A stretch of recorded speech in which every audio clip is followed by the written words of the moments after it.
একটা মশলা তৈরি করে নিতে হবে, যেটা নাকি পেঁয়াজ, আদা, লঙ্কা, রসুন, কাজু বাদাম। নমস্কার বন্ধুরা, বংরাধুনী রান্নাঘরে ফিরে এলাম আরও একটি নতুন পর্বে।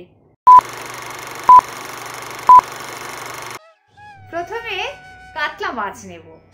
প্রথমে নুন মাখিয়ে নিতে হবে আর একটা মশলা করে নেব, যে মশলাটার মধ্যে রয়েছে কাজু বাদাম, পেঁয়াজ, রসুন, আদা, কাঁচা লঙ্কা।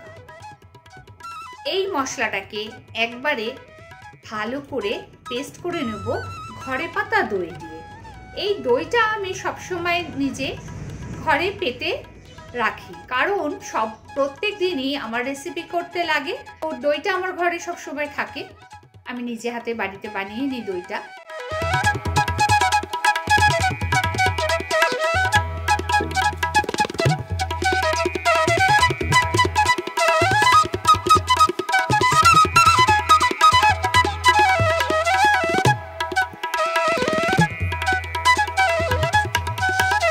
দইটা দিয়েই কিন্তু ওই মশলাটা পেস্ট হবে। এই মশলাটা পেস্ট হয়ে যাওয়ার পর যখন মাছগুলো নুন হলুদ মাখিয়ে নুন দিয়েছি, আজকে সব মাছে তো হলুদ দিয়ে, এই মাছে কিন্তু হলুদ দেব না।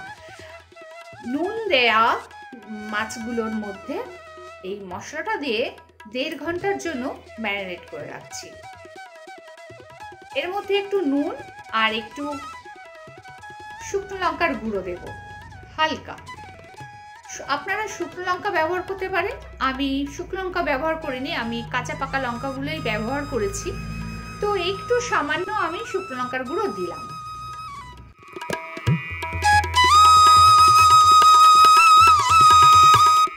মাছটা ম্যারিনেট হবে, সেই সময় চলুন দেখে নিই আমার এই পাখিগুলো কি করছে।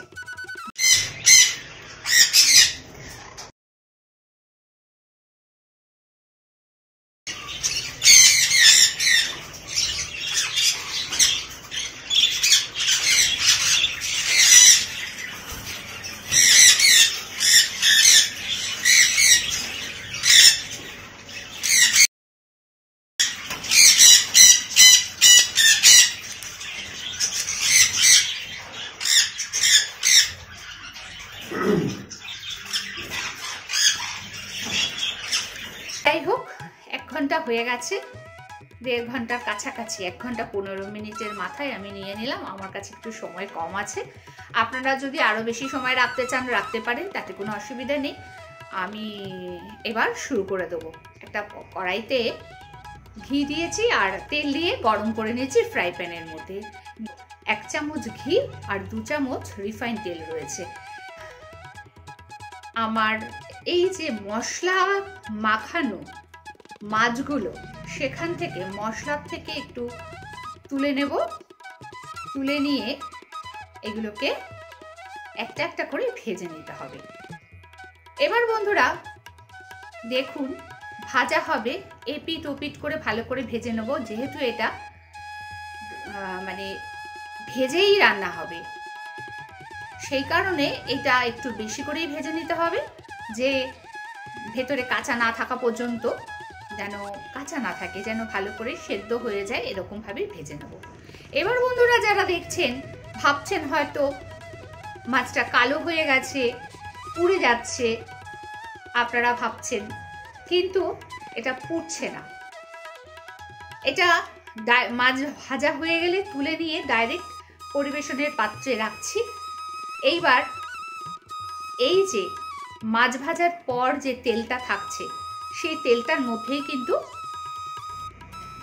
ওই যে বাকি মশলাটা রয়েছে, সেই মশলাটা দিয়ে ভালো করে আবার ভেজে নেব। ততক্ষণই ভাজতে হবে যতক্ষণ মশলাটার থেকে তেল না বেরোয়। এবার ড্রাই হয়ে যাচ্ছে, তার মানে এটা বুঝবো যে মশলাটা ভাজা হয়ে গেছে, কাঁচা গন্ধটা চলে যাবে, ততক্ষণ অবধি ভেজে নেব।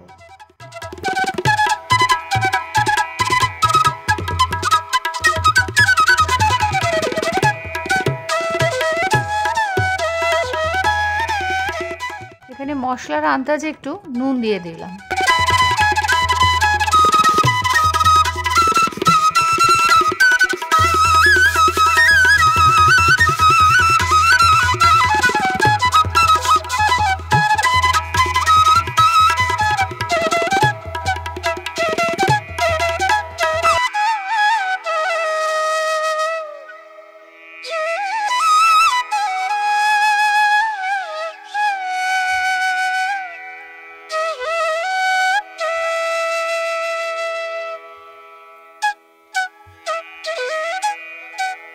ভিডিওটা দেখে ভালো লাগলে প্রচুর প্রচুর শেয়ার করে লাইক করে দেবেন।